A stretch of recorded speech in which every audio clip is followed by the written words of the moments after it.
งไก่ห้องมาใส่ว่าไผอกหักเบิ่งคือไก่สิหูจัก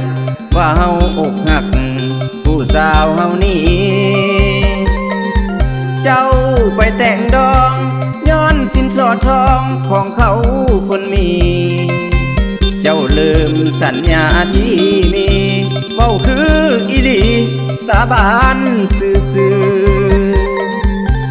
ว่าสิเอาอายเป็นหยังมากลายเป็นเขาแทนทีเสียงตู้ดังมาวีคือเหตุแบบนี้เอายังเหตุใจเสียงเอิญสูดควันเสียงคนมาสวนว่าไปคอยคือสิบ่ได้ไปสิขอทำใจคอยสิไปนานั่งกอดหัวเขา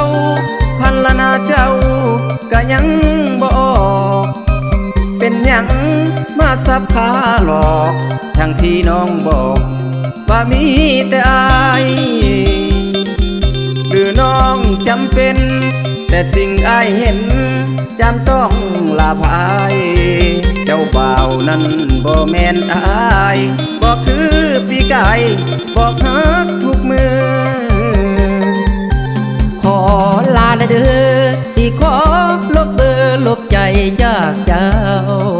เห็ดใส่ใจแฟนปุกแฟนเขาคนคือเจ้าคือสิมักเงินคำเป็นกองสินสอดเงินทองเข้ามาขอเพิ่น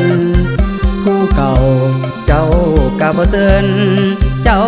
ทำเมินเสยเลยนา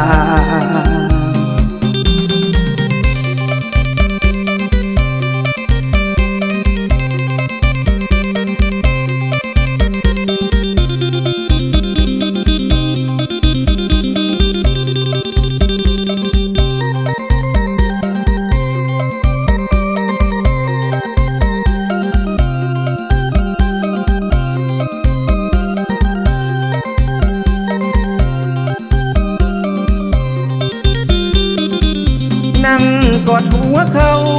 พันละนาเจ้าก็ยังบ่ออก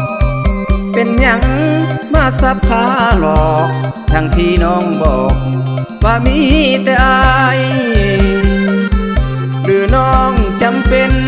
แต่สิ่งอายเห็นจำต้องลาภายเจ้าบ่าวนั้นบ่แม่นอายบอกคือปีกายบอกฮักทุกมือ